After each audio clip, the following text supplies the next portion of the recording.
September 24, 2025.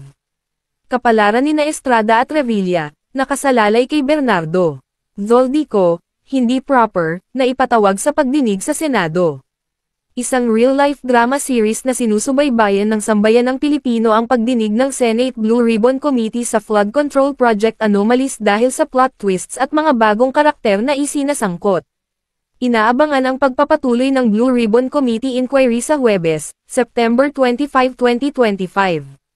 Bukod sa nakatakdang pagharap ni Department of Public Works and Highways, DPWH, Undersecretary Roberto Bernardo, nakaantabay ang lahat sa pagbubulgar ng pangalan ng ibang mambabatas na sangkot din umano sa anomalya.